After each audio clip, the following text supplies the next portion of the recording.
In today's video, I'm going to teach you how to apply your accounting settings and use the financial lock. We'll walk through this directly from the settings screen so you can update your accounting preferences with confidence. If your workspace has role-based access, make sure you have permission to edit accounting settings before you begin. Start by clicking Settings. This takes you to the main configuration area where all your administrative options live. From here, scroll to Advanced Preferences. This section typically groups the controls that shape how your data behaves behind the scenes. If you don't see it right away, keep scrolling. Some layouts collapse advanced areas to keep the page tidy. Next, click Accounting. This opens the dedicated area for financial configuration. Take a moment to get oriented. You'll likely see toggles, drop-downs, and fields that influence how transactions, reports, and closing routines work. Before changing anything, review the available options carefully.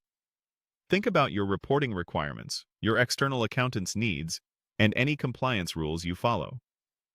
If you see terms like posting behavior, default accounts, tax display, numbering formats, or reporting periods, align these with your current policies.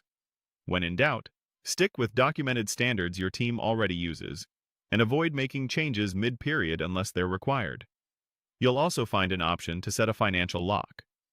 This is optional but highly recommended for data integrity.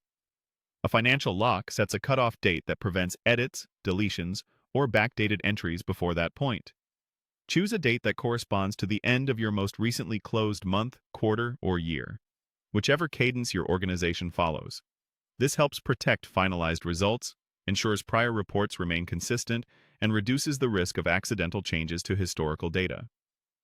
If you're implementing the lock for the first time, confirm that everything up to the lock date has been reconciled and approved so you can move forward confidently.